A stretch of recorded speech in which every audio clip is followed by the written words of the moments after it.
Сүүлийн тавга халаана. Ямар ч тос хийхгүй.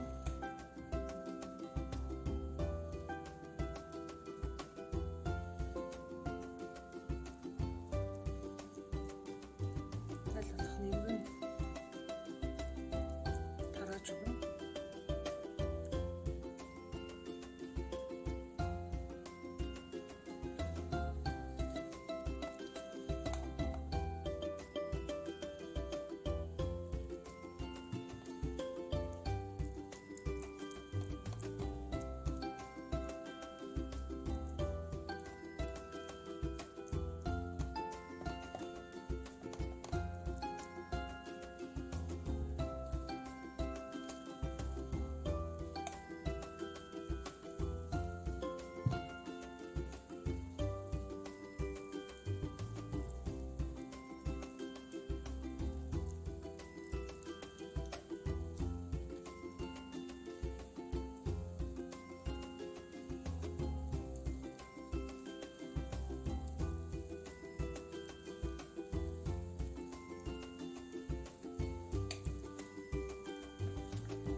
Биечлэн хүлээх хэрэгтэй.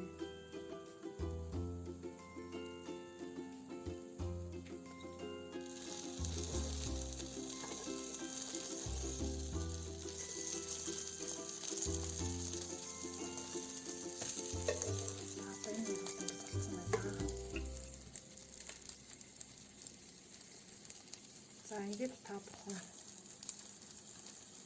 эцэндээ хэрэглэсэн малынхаа эрхийг хаяггүйгээр өдрийн хоолны дээр талхтай хоолой идэх